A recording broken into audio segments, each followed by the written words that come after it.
dalam Facebook. Jadi itu yang kontak cikgu melalui Facebook tu lah. Yelah. Ada yang WhatsApp pun ada. Ya betul. Tadi 19 minit je lah rekod sampai situ. Lepas tu yang lebih off record. Dia tak nak rekod lah. Sebab tadi Abang Johari tu menangis. Dia kata mak dia pesan dia tak boleh makan ikan kacang. Saya kata awak ni keturunan Syed Hussein Jamadi apa bro? Dia nangis. Dia umur 50 kan. Saya cakap jujur lah, saya bab ni saya kurang tahulah sebabnya ni pun ikut gerak hati je lah. Dia dengar video saya terbuka. Kalau ikutkan sebelum ni cuba juga menelusuri bab-bab dia ni kan. Cuma bila orang bercerita tu kita sekadar berdengar je kan. Tapi bila anda kata jumpa, dengar cikgu cakap tu kebetulan dekat pula. Cuba ikhtiarlah datang tanya macam mana kan. Saya suka orang tanya soalan. InsyaAllah kalau ada. Sebab kalau cerita benda sama. Betul lah, saya dengar pun lebih kurang lah. Cuma ada part-part jugalah yang akan mungkin pencerahan. Pencerahan, bukan nak berdebat. Saya faham dalam situasi cikgu ni, dalam ilmu ni ada yang tak, ada yang komen kan. Jadi cuma macam saya ni serba tak tahu. Jadi bila anda kata saya bertanya ni cuma untuk pencerahan saya lah. Tu bukan nak berdebat dengan cikgu sebab saya tak tahu. Yelah. Saya suka kalau orang tanya. Kalau macam tu nak tanya dulu pun boleh. Nak tanya dulu ke kalau tak yakin lah. Tak yakin kata kalau anda kata dulu. Saya dengar apa ni video daripada tapi cikgu jangan rakam kami saya pusing saya boleh maka saya je lah. Kalau anda kata daripada segi apa yang saya dengar dalam video TikTok yang cikgu bagi menyampaikan tu kan makan buah sekali. Apa tu Muhammad dan Allah tu adalah barang yang sama. Barang tak berpisah. Barang tak berpisah. Adakah yang cikgu cakap macam mana dia kata Nabi Muhammad tu sendiri jasad tu ke dengan Allah tu ke macam mana? Dia Allah ni Muhammad gaib. Ahmad. Diri batin Rasulullah. Jadi zat ni dia tak boleh nyata. Kata nak kenal Allah tu kena kenal Muhammad. Betul? Melalui dia lah. Jadi zat dan sifat tak bercerai. Macam tu je lah. Mana nak kenal Allah tanpa melalui Muhammad tak boleh. Betul? Nak kenal Allah wajib melalui Muhammad. Betul? Ulama cakap macam tu. Tu je lah. Jadi di akhirat bukan Allah duduk sini, Muhammad duduk sini, tak. Dia barang sekali dah. Kalau dia Allah duduk sini, Muhammad duduk sini, jadi bertempat Allah tu. Sedangkan Allah tu meliputi sekalian alam. Betul. Tu saya suruh orang saya suka orang datang tu bawa soalan tanya. Sebab mungkin dia ada sangkut penerangan saya tak jelas ke. Ya betul. Sebab tengok dalam medsos media sosial. Jadi ilmu agama dia kena tak laki. Dia tak boleh berdepan. YouTube, TikTok, Facebook tak boleh. Dia kena berdepan tak laki. Pasal orang zaman dulu pun bertak laki. Lepas tu kalau anda kata barang yang sama cikgu kan. Barang sekali habis buah, barang tak bercerai. Barang tak bercerai ni. Ada dua lah daripada persoalan yang berkaitan dengan ni kan. Saya cuma nak tanya satu persoalan kan kalau ikutkan Rasulullah ni masa hidup dia kalau ikutkan lepas ayah baginda Abdullah meninggal, lepas tu datuk dia yang jaga dia Abdul Muttalib. Lepas tu pakcik dia pula Abu Talib kan. Lepas tu kalau ikutkan ni saya sebabnya saya tak faham, tak pasti. Jadi bila dia jaga dalam situasi macam mana kata masa dia nak meninggal tu kan dia meninggal orang cerita. Saya pun tak pasti sebab kita ada kejadian tu. Dia bercerita Rasulullah nak dia terima Islam ni kan. Abu Talib jadi Abu Talib ni yang saya tahu dia tak melafazkan syahadah tu kan. Jadi situasi kat situ kalau anda kata Muhammad dan Allah ni bersatu ataupun satu kan Nabi Muhammad dia nak pakcik dia ni lah sebabnya Islam. Masuk Islam berjasa. Kalau anda kata segi macam tu kan Nabi Muhammad nak juga pakcik dia. Betul. Tapi dalam situasi ni pakcik dia tak menolak lah, bukan dia menolak, dia menahankan diri. Sebab Abu Jahal Mulhaq baru sampai. Ya betul. Dia kalau Abu Jahal Mulhaq tak sampai memang dia lafaz dah. Lepas tu ada, saya pun tak pasti. Lepas tu kan ada surah apa saya tak pasti yang menyatakan hidayah milik Allah. Ya betul. Macam mana tu pada pandangan cikgu? Bagus soalan ni. Sesaan yang paling ringan di dalam syurga ialah Abu Talib. Pakai setrika, pakai selipar, gelegak otak. Betul. Sesaan ni lebih ringan daripada orang Islam yang tak solat. Betul tak? Okey, sayang tak Rasulullah kepada Abu Talib? Rasulullah sayang tak kepada dia? Sayang. Ya betul. Apabila Muhammad sayang, Allah kasih. Betul. Apabila Allah kasih, Muhammad sayang. Maknanya ulama di Azhar tu di Muzakarah bab ni, dia kata adakah Abu Talib ni kesudahan dia di neraka ke di syurga? Memang dia kena seksa. Betul. Tapi last dia tu syurga. Dia macam ni cerita dia. Yang lain badan Abu Talib tu terkena pecikan apabila Rasulullah bercakap kena air liur. Rasulullah lumur air liur kan. Tapi tapak kaki Rasulullah tak lumur. Sebab Rasulullah ni mulia. Tapak kaki kan rendah martabat kan. Sebab tu yang kena seksanya tapak kaki. Jadi situ dia ada cerita syariat, dia ada cerita tarekat, cerita hakikat, cerita makrifat. Jadi kesudahan Abu Talib, kesudahan dia syurga. Syurga lah. Tapi memang dia kena seksa. Kenapa dalam situasi tu, kalau tu kan Rasulullah dia tahu pakcik dia kasih dengan pakcik dia kan. Jadi kenapa dia, Allah kata, Allah cerita dalam ayat aku yang memberi hidayah, bukan dan mana situasi konteks tu macam mana tu? Dia ayat Quran, hadis, dia mesti ada cerita syariat, cerita tarekat. Dia ada cerita dua. Barang siapa yang mengatakan Allah Muhammad tu sama, maka dia kafir. Ni ulama usul tahqiq tulis ni. Dan barang siapa yang mengatakan Allah Muhammad itu tak sama, yang ini berbeza, maka dua kali kafir. Kafir wa'iyyazubillah, kafir lagi zindik. Di pekat syariat, tarekat, Allah tu Tuhan, Muhammad tu hamba. Apabila melangkah tasawuf, duduk di awal kekat, Allah Muhammad tu walaupun nama berbeza tapi zat-zat sama. Body sama. Kalau orang atas pada makrifat, dia pegang Muhammad tu dia dah. Jadi cerita syariat tu adalah. Mana yang cerita tu tentang syariat tu lah. Perjalanan. Maknanya hidayah tu milik Allah. Milik Allah, betul. Dari cerita syariatnya Rasulullah tak boleh bagi hidayah. Tapi dari segi hakikatnya, apabila Muhammad tu kasih, Allah sayang. Apabila Allah sayang, Muhammad kasih. Habibullah kasih Allah.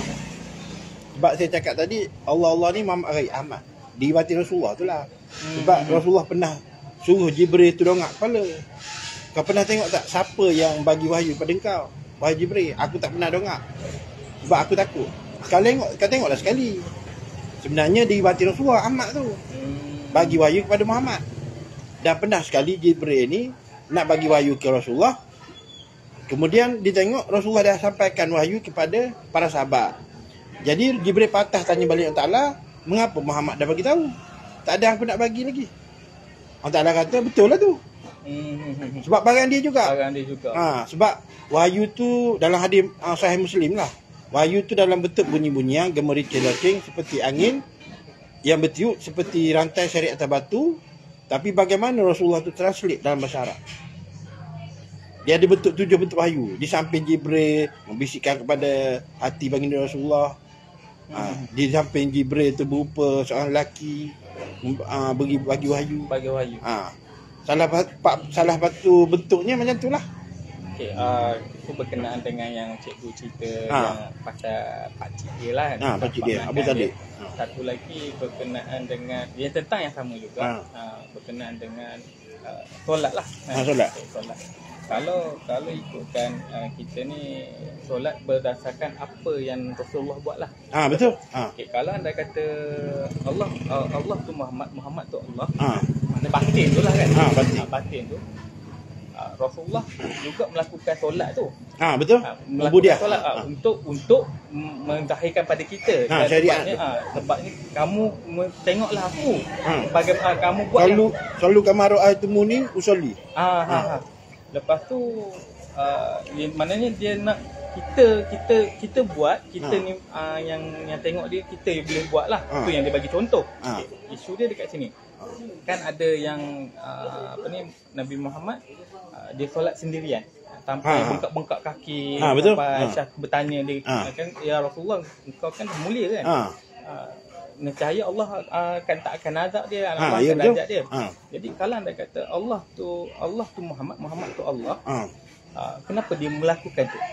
Dia menunjukkan ubudiyah, sikap kehambaan. Maknanya innama ana basyarum mislukum. Sungguhnya aku manusia seperti kamu, misalan lah.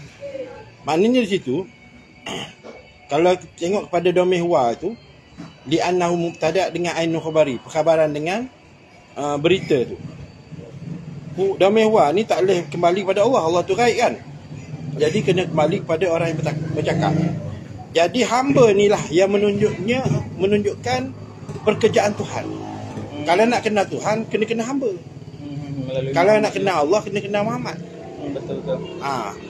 Jadi di situ kita nak solat, kan kita jawab azan, jawab iqamah, kita sebut la haula wala quwwata illa billahil aliyyil azim. Tak ada daya upayaku dan tak ada kudratku kan, kecuali dengan biiznillah, dengan izinnya.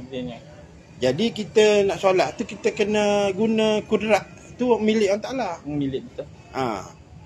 Sebenarnya ada satu kalam mengatakan bukan solat kamu yang Muhammad, aku yang bersolat.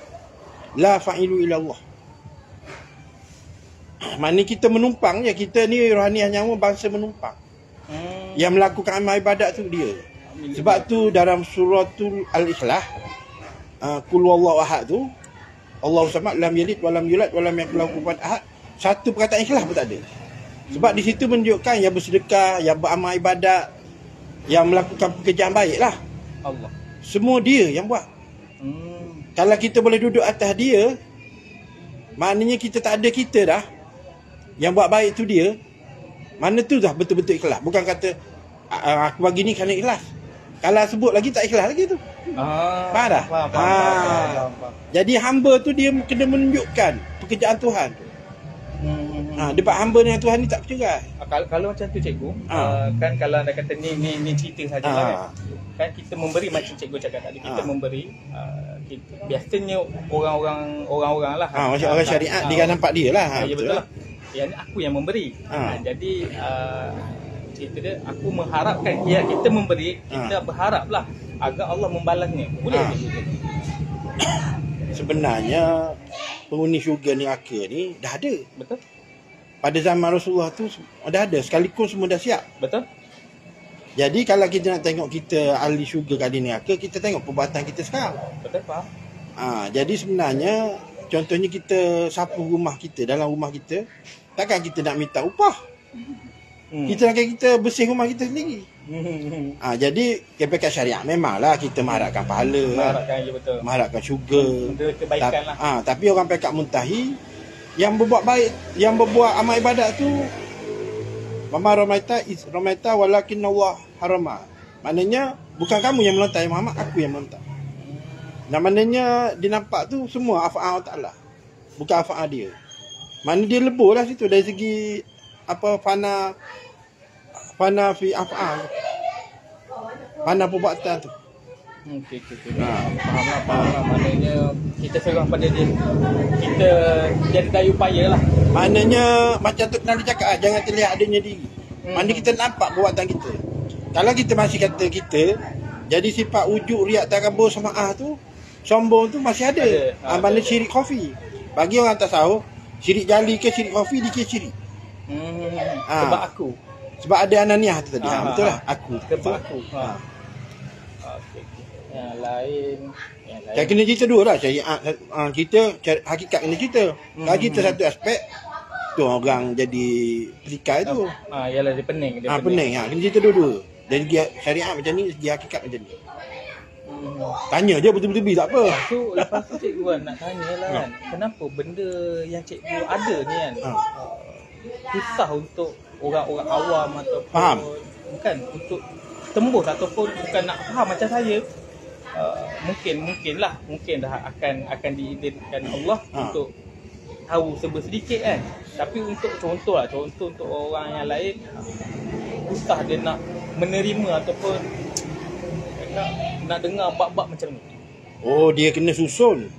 Macam tadi usul takik tu kena pegang dulu. Barang siapa yang mengatakan Allah Muhammad tu sama, maka dia kafir. Dan barang siapa yang mengatakan Allah Muhammad tak sama, maka dia 2 kali kafir. Betul. Maknanya ilmu tarekat hakikat makrifat ni semua duduk dalam syariat. Maknanya syariat tu dah komplit. Tapi mengapa dia jadi asing-asing? Sebab ulama tu buat keluar, susun balik. Nak suruh umat Muhammad ni naik ikut tangga syariat, tarekat, hakikat makrifat. Pada zaman Rasulullah tu memanglah awaludin makrifatullah. Rasulullah ajar tauhid dulu. Tapi zaman sekarang ni Islam dah sempurna. Kita tak boleh awaludin makrifatullah dulu. Kena ikut syariat dulu. Kena ikut ulama tu, ulama lagi arif. Dia susun. Yang dia susun, kita kena ikut satu. Kena ikut syariat dulu. Jadi bagi orang awam ni dia agak susah lah. Memanglah. Dia kunci dia saya bagilah. Salah satu kunci besar dia perbanyakkan berselawat. Akhir zaman ni kalau tak ada tarekat, tak ada musyrik, tak ada guru, tak ada masyaikh, tarekat awak selawat, guru awak Rasulullah tu sendiri. Direct. Saya ni tunjuk jalan je. Jalan je betul. Saya bukan ada apa pun. Tukang cerita, saya cerita balik yang Rasulullah cerita tu. Tu yang datang nak ambil bai'ah tu. Tapi sebelum awak nak bai'ah, awak kena yakin dulu. Ada persoalan, ada tak puas hati, ada khilaf, ada rasa saya tak betul, awak kena soal. Biar benda tu jelas, yakin betul. Macam tu lah kot. Puas hati baru bai'ah, baru sedap. Kalau bai'ah dulu tadi, lepas tu rasa yakin tak yakin dalam 50% dia sakit. Dia macam tadi saya tanya cikgu, sebenarnya dia mari dah 80 sebab 2 soalan tu je penghujung tu kan. Jadi macam nak cuma nak sahih lagi. Nak sahih lagi. Saya suka orang tanya soalan. Biar saya tak boleh jawab, terduduk. Saya syok. Sebab saya tanya yang datang selama Perak, Padang Serai, Pokok Sena, ada soalan? Tak ada. Saya perah lah. Kalau tak jadi video saya sama konten betul lah. Mana yang cikgu bagi tahu yang orang-orang tanya apa semua benda tu kadang-kadang dah dijelaskan. Jadi macam saya apa lagi nak tanya? Kalau yang faham lah kan, macam mana yang tak faham je akan tanya cikgu direct lah kalau depan ni kan. Macam tadi Batu Nesan kan. Dia kata orang Ta'ala tak ada mencarut. Ni Aziz kata ada mencarut. Kan? Dia kata ramai mufti-mufti rock ni Aziz kan. Tegur ni Aziz tu. Ni Aziz bagi contoh satu ayat. Tabat tiada abilah bin watak. Celakalah kedua tangan Abu Lahab. Maknanya adalah Allah Ta'ala tu mencarut. Kan? Dia kata Muhammad tak mencarut. Memang Muhammad tak mencarut. Tapi Allah Ta'ala ada mencarut. Saya kata macam ni. Awak tak faham. Di zat tu semua ada. Betul. Barang siapa yang memakai pakaianku, nescaya aku akan bertindak. Seperti takbur tu mahkotaku. Sombong tu selendangku. Barang siapa yang memakai pakaianku, nescaya aku bertindak. Maksudnya sifat mazmumah tu, sombong takbur tu sifat mazmumah kan. Kita Allah. Manusia tak boleh pakai. Allah saja. Allah pakai tu pakaian Allah Ta'ala. Jadi kita kena pakai pakaian Muhammad tu, Mahmudah tu. Yang 99 tu lah. Pakaian yang terpuji tu. Kenapa iblis memiliki sifat tu? Dia nak tunjuk watak antagonis. Lepas tu iblis tu daripada sifat engkar Ta'ala, sifat jalal. Maknanya kalau macam tu kita ni lah kan, kita ni manusia ni selalu menghina dia atau mengutuk dia. Sedangkan kalau anda kata kita duduk dalam aliran ni atau pelajaran ni, cuma dia ni watak saja. Antagonis. Watak saja kan. Jadi bila anda kata watak tu, kita ni siapa empunya nak mencerca ataupun menghina kan. Bagi kenapa pandangan cikgu tu macam mana? Rasulullah ni, Muhammad ni kesempurnaan, sempurna. Kalau semua protagonis, tak ada antagonis, mana ada sempurnanya? Betul? Semua baik, tak ada buruk, mana sempurnanya? Sebab tu Allah Ta'ala buat baik buruk. Kalau tak baik saja, mana kata Muhammad tu sempurna? Mana kita macam saya ni, macam orang awam ni kan, dah diasuh iblis ni jahat. Mana kita meletakkan dia ni di terlampau bawah sangat.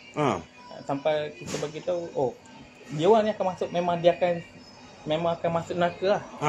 Dan apa kalau anda kata duduk dalam aliran ni, ada yang saya dengar, cuma dia tak meletakkan iblis ni terlampau jahat. Sebabnya dia terpaksa pegang watak tu.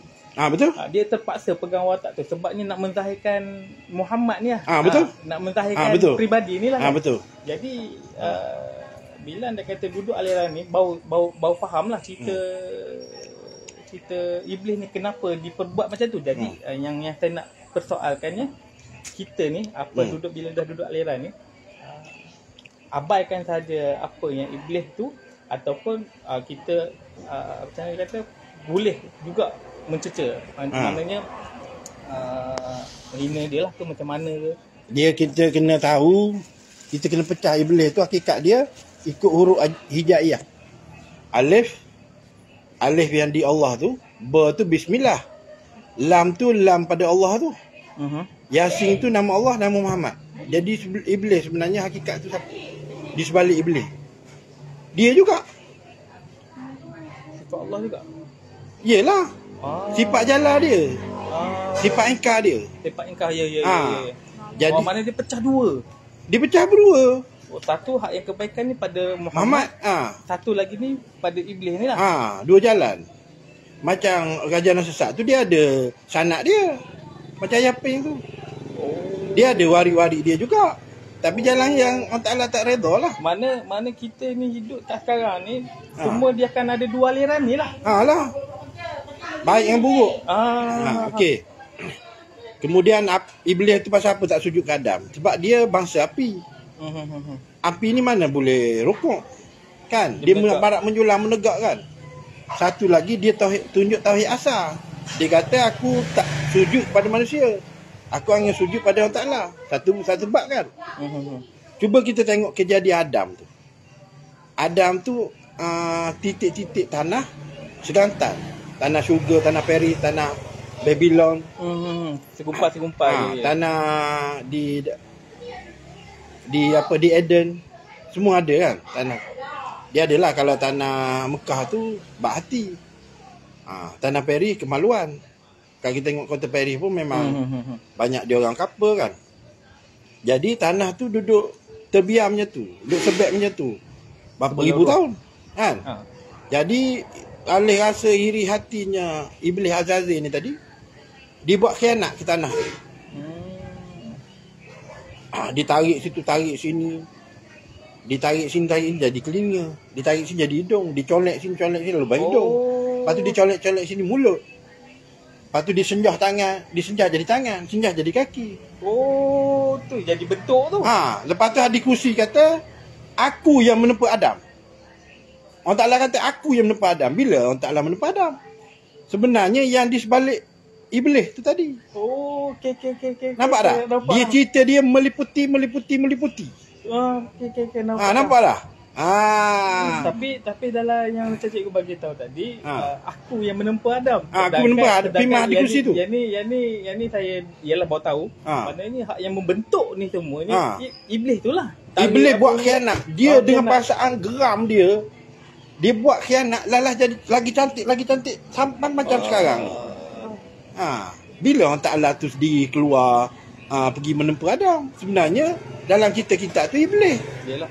Yang tarik sini. Yalah, sampai colek situ, colek sini. Bila anda kata kita berbunyi dengan, bila anda kata kita sebut perkataan Allah, sebenarnya bentuk zat belum dizahirkan lagi pun. Maknanya Allah tu tak ada rupa bentuk, jisim, giring, huruf, suara, warna, rasa dah bau. Jadi kalau anda kata dia menempa, macam mana zat tu yang nak menempa, kan?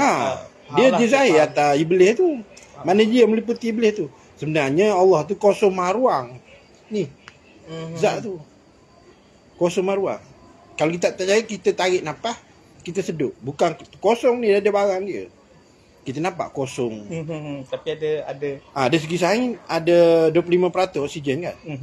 Itu dari segi sains. Mana kita hidup dengan hayat Allah Ta'ala lah ni. Zat tu meliputi alam ni. Macam mana kita nak kenal zat yang meliputi alam ni kalau kita tak kenal Rasulullah? Sebab Sayyidina Ali tengok dalam jubah baginda Rasulullah tu, masa Rasulullah cuci Kaabah, diri batin tu Ahmad tu, diri yang tak ada laki perempuan tu. Yang Suhail cakap Rasulullah tu tak ada kemaluan kan? Itu di batin lah. Di batin, bukan jasad laki. Jasad laki. Barang kalau orang perempuan dia akan jumpa Fatimah. Fatimah Rasulullah tu muka sama. Oh ya cikgu. Dah. Suatu majlis, Rasulullah buat majlis, Fatimah masuk, Rasulullah pandang Fatimah, Rasulullah akan bangun. Menghormati Fatimah. Pasal apa? Tu Ayan Khadijah. Rasulullah Ayan Sabitah. Dia sama level. Fatimah tu diri batin Rasulullah. Sebab tu lepas Rasulullah wafat, setelah 6 bulan, Fatimah pula yang ikut. Sebab Rasulullah dah cakap dah masa gering tu. So kata orang yang pertama yang ikut aku balik ialah kamu. Kamu yang ikut aku. Sebab dia tak Rasul masa tu selepas Rasulullah wafat, Fatimah jadi murung, sedih. Lepas tu dia tinyaklah sebab barang dia. Lepas tu Rasulullah pesan kepada Sayyidina Ali, Sayyidina Hasan, Sayyidina Husin tanam pada waktu malam. Apabila dimakamkan pada waktu malam, tangan Rasulullah sambut dalam liang lahat. Ada dengar. Ada dengar kan. Barang dia barang sekali dah.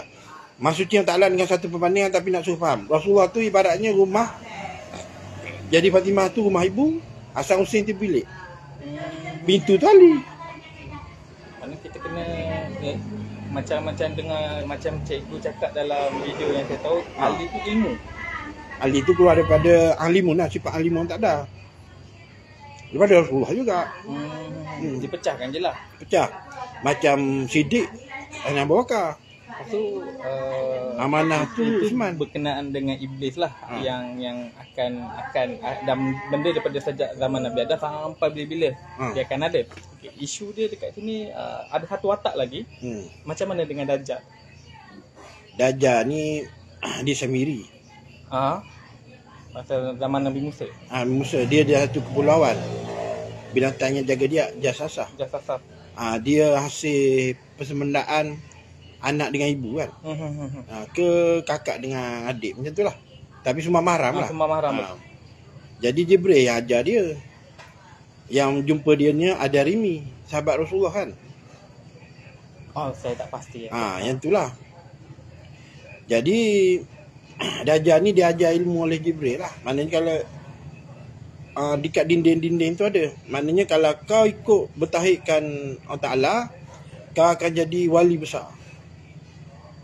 Dan sebaliknya kalau kau engkar, kau akan jadi orang yang terkutuk. Mana dia sendiri yang memilih jalan yang terkutuk. Sebab di pulau tu tak ada orang lain. Dia baling burung kena. Dia rasa dia dah tu.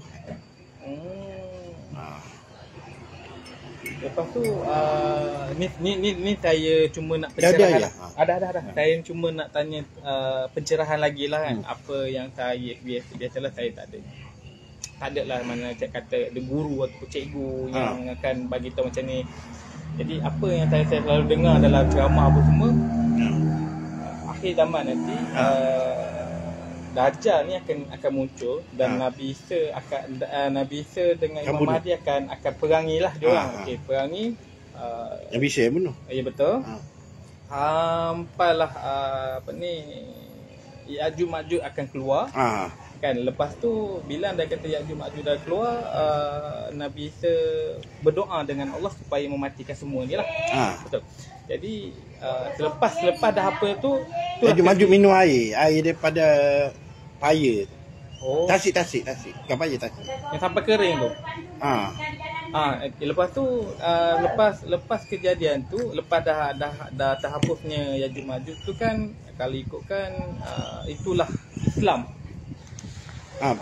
Masa tu yang kegemilangan Islam lah kan. Masa Imam Mahdi Metah tu. Masa tu lepas sampai tu singa tu tak makan kambing. Ya betul. Keadilan tu. Lepas sebenarnya Imam Mahdi tu Rasulullah. Sabda baginda Rasulullah, aku ialah Mahdi, Mahdi itulah aku. Sebab Tuhan ni dia tidak tertakluk dengan waktu, zaman dan masa. Dia boleh meliputi makhluk. Dia boleh meliputi hamba. Tapi hamba tak boleh masuk dalam dia. Maknanya Imam Mahdi dengan Muhammad tu barang hakikat sama dia juga. Barang sama. Tapi macam mana dia tahu dia ni pun Muhammad juga. Dia diistilahkan dalam satu malam kan. Betul. Diistilahkan oleh Ta'ala dalam satu malam. Imam Mahdi macam kita lah. Dia keluar masuk kedai. Tapi dia orang Arab lah. Dia orang Arab lah. Dia apa, keturunan daripada Saidina Hasan, bukan Saidina Hussein. Saidina Hussein ni Imam 12 tu. Okey. Bila anda kata kegemilangan Islam tu sampai pemerintahan Imam Mahdi tu kan?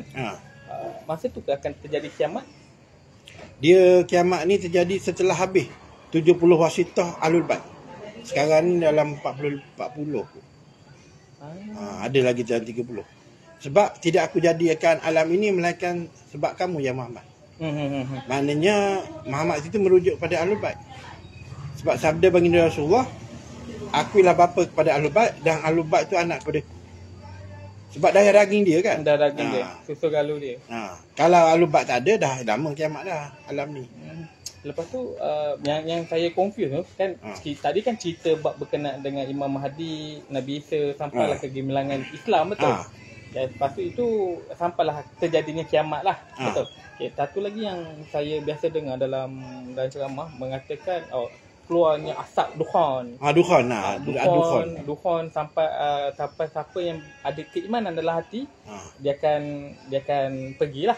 Maknanya dengan angin yang lembut. Yang angin yang lembut, betul. Dia akan bawa kan orang beriman. Okey. Jadi dekat sini nanti tinggal orang kafir je lah. Betul. Jadi tinggal orang Kaabah kafir. baru dipindahkan. Keturunan Raja Najasyi tu bawa balik. Yang kejadian tu yang ni macam dia bertentang. Kan tadi sampai kita lihat tadi kegemilangan Islam. Kalau tak silap saya 7 tahun. Lepas tu tadi yang bahagian nombor 2 ni tadi kan siapa yang ada sebiji darah pun dalam keimanan, bila anda kata ada asap tu kan ditarik semua sekali kan. Jadi tinggal meninggal. Jadi tinggal orang kafir tu. Jadi macam sebab Allah Ta'ala nak kiamatkan dunia ni. Maknanya benda ni selepas terjadinya Imam Mahdi punya pemerintahan lah. Yelah, Imam Mahdi kan wafat lepas pada tu. Maknanya cerita tu masih panjang lagi. Orang mukmin tu bersedih. Mana dia akan balik semula pada Jahiliah balik. Yang kata keturunan Raja Najasyi tu bawa balik Kaabah tu memang dia dendam, dia balik, betul lah. Tapi walaupun dia balik Kaabah, kiblat solat orang Islam tetap lagi situ. Bukan sebab Kaabah tu, memang kena hadap situ. Jadi Mak lain saya tahulah nak tanya apa. Yang tu ialah yang selama ni yang ada rasa ada kemuskilan kan. Lepas tu yang bab-bab yang mana cikgu cerita dalam video saya dengar, mungkin boleh terima lah. Boleh terima, tak ada. Cuma bab Allah Muhammad tu orang pening situ lah. Bukan orang je, saya sendiri macam dengar first tu macam kita ialah sebelum ni kita tahu, yang saya tahu bila anda kata syahadah tu tiada Tuhan yang disembah melainkan Allah. Sebenarnya tak ada sembah pun situ. La asyhadu an la ilaha illallah wa asyhadu anna muhammadar rasulullah. Maknanya la ilaha illallah Muhammad Rasulullah. Jadi Tuhan melainkan Allah. Muhammad utusan Allah. Betul, kan? betul. Maknanya kalau sembah dia ada nak bud atau ma'bud. Ya sebenarnya Islam tak ada sembah menyembah. Betul, panggil solat semayang tu dia dalam bahasa kita lah, bahasa kita. Sembahyang tu sebenarnya bahasa Sanskrit. Sembahyang dewa Hindu. Kalau ikutnya solat hubungan. Kalau Melayu solat. Tapi sebab kita ni pinjam bahasa Sanskrit, bahasa orang. Kita guna sajalah. Tak ada, sebenarnya tak ada sembah penyembah pun. Mana orang Ta'ala duduk depan masa kita solat. Dia bukan depan, bukan belakang, bukan atas, bukan bawah. Kiri, kanan, tengah, bukan semua. Apa lagi nak tanya? Apa yang jadi kemusyrikan? Saya suka tanya banyak-banyak. Bab semayang lah, bab semayang. Niat yang cikgu bagi tu. Macam ada huruf suara. Dah sating malah hafiz. Tapi sana tu ya. Niat tu tiada huruf suara. Betul lah, kita nak melakukan tu, benda tu dah terjadi dah sebenarnya. Niat lah kita nak buat kan. Bukan maknanya sebelum dia langit bumi niat tu dah ada. Macam mana niat tu maksud tadi? Kan contoh saja aku solat. Tu lafaz niat. Tak ada lafaz niat, tak ada rukun. Niat tu ada rukun. Lafaz niat. Yang ayah mak ajar.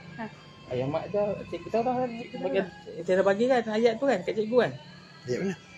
Bukan ayat yang Lafaz tu. Lafaz tu lah, mana niat tu lah. Belum dia bagi tahu dekat sini, saya pun sebabnya biasanya ya kita ni sejak lahir diberitahu tahajud aku. Mana niat solat tu lah. Kan duduk atas tikar kan. Tahajud aku sembahyang fardu. Okey, apa-apa sekian, 4 rakaat, 2 rakaat, 3 rakaat kerana Allah Taala. Okey. Jadi benda ni baru jugalah. Tapi saya dengan ayah angkat ni kiranya tak habis lah. Tak habis. Dia pergi dulu. Tapi dia ada bagi tahu, baca cikgu bagi tahu tu lah. Apa ni? Dia sahaja aku tu sama dengan bismillah, dengan nama Allah sahaja aku. Mana kita bahasa menumpang, kita kena kontak di apa aku Rabbani tu. Kita aku Rabbani kena kontak di aku Rabbani tu. Baru boleh sahaja. Apa baru boleh menyahaja dia bab dalam tu. Bukan sahaja ulama tulis aku naik saksi tu, memang kena menyaksi betul. Mana kena tengok barang tu. Macam aku angkat wuduk kan, mengangkat hadas. Apabila kita mahu cakap kan, kita dengan isteri kita apa bersetubuh kan, kita guna barang tu, kita kena angkat balik barang tu. Tu mengangkat hadas, bukan angkat bakul, angkat raga. Macam mana nak menyaksikan bagi cikgu tu benda barang kita gunakan kudrat iradat ilmu hayat sama pasal kalam tu. Tu barang dia tu. Okey, apa bedanya macam niat tadi dengan yang cikgu biasa bagi tahu yang dalam tu lah, mana serah pada Muhammad Ahmad tadi tu. Naik sejadah tu. Apa beza dia tu? Zat ni dia maha kaya, dia tak nak apa-apa dah. Betul. Allah Ta'ala ni dia tak pelahak apa-apa dah. Dia nak apa? Kalau orang kaya kita bagi pisang sesikat ke dia boleh beli. Apa dia nak barang tu? Mana kalau kita nak guna kan, mana kita tahu kita kena serah ke Muhammad. Mana nanti niat ataupun duduk atas sejadah nanti atau yang kita serah pada, ataupun serahkan yang guna yang kita serah solat kita kepada Muhammad. Bukan pada Allah. Allah dia tak nak apa dah. Dia zat maha kaya. Macam yang saya dapat ni contoh solat subuh, pahala solat subuh apa serahkan Muhammad Ahmad batil wajib berwujud, Imam Islam Muhammad Ahmad batil wajib berwujud. Boleh guna juga. Sebab dia mengaji kat tu. Tak salah pun. Semua saya tu lagi lengkap. Dia tu detail. Maknanya Ahmad Muhammad tu tak cerai. Ahmad tu zat. Dia Muhammad Ahmad dulu ke Ahmad Muhammad dulu? Dia macam ni. Zat Ahmad, sifat Muhammad, asma Allah, af'al Adam. Mana kalau terbalik pun tak ada masalah. Yelah, zat dengan sifat tu dia mana bercerai, dia pusing je. Dia pusing je lah. Allah Muhammad. Allah tu Ahmad lah. Ahmad Muhammad baik. Ya, faham lah. Jadi nak kenal zat, kena sifat. Kenal sifat automatik lah. Kenal zatnya. Apa lagi yang ada muskil lagi? Bab niat dah. Bab semayang. Okey, bab semayang ni ialah kita diajar ikut saja. Kan contoh solat tu. Kita ikut je. Tapi ikut imam ke ikut apa? Ikut imam apa yang bukanlah ikut imam, maknanya ikut yang Rasulullah. Kita, ikut Rasulullah, maknanya kita sekadar buat saja. Tanpa menyaksikan. Macam maknanya kalau anda kata ibadah tu semayang ataupun solat tu buat semata-mata, tapi nak dapat tu macam mana tu? Dia ada cari solat khusyuk. Sebelum nak dapat solat khusyuk tu dia kena mensyahadah dulu. Nanti saya ajarlah cara nak buat tu. Mensyahadah. Sebab syahadah ni rukun Islam yang pertama, mengucap 2 kalimah syahadah. Jadi apabila syahadah tak lepas, macam mana kita nak bawa barang tu pergi solat? Betul. Betul. Syahadah tu tapak. Solat tu tiang. Betul. Kalau tak ada tapak, macam mana nak berdirikan tiang? Betul. Maknanya yalah saya bukan saya nak apa tu, maknanya apa yang saya faham sampailah hari ini, walaupun ditentang oleh orang lain, alhamdulillah, sebabnya ialah kita kena tauhid tu kena kuat. Betul. Sebabnya kita nak mendirikan solat tu, kita kena kenal kita ni sembah apa ataupun kita solat ni buat apa. Kita kena kenal Allah Taala tu. Kita kena kenal. Jadi kalau anda kata ni bagi pendapat saya lah. Minta maaf kalau saya salah. Minta maaf kalau saya salah. Tak apa, kita minta maaf. Bagi pandangan saya, kalau anda kata buat tanpa kenal, ibaratnya saya letak sia-sia. Ya, betul. Ibarat saya cuma letak ni patung, sama juga macam agama lain menyembah kepada berhala. Yelah, tak ubah seperti penyembah berhala. Kalau kita ada kata ada sembah menyembah, lepas tu tak kenal. Ya, betul. Orang kafir pun tak kenal juga. Sama dengan kita tak kenal. Kalau tu dia kata awaluddin ma'rifatullah. Betul. Awal mengenal agama, mengenal Allah. Antak budak Allah fa innaka tarahu fa innahu yarak. Lepas tu wa ma khalaqtul ins illa liya'budu. Liya'budu tu kalau ikut tafsir orang sufi mengenal, beribadat tu. Sebab macam mana kamu ibadat sedangkan kamu tak kenal? Betul. Makan ni. Saya nak basuh tangan jap. Boleh. Takkan nak bersalam tangan belengah pula.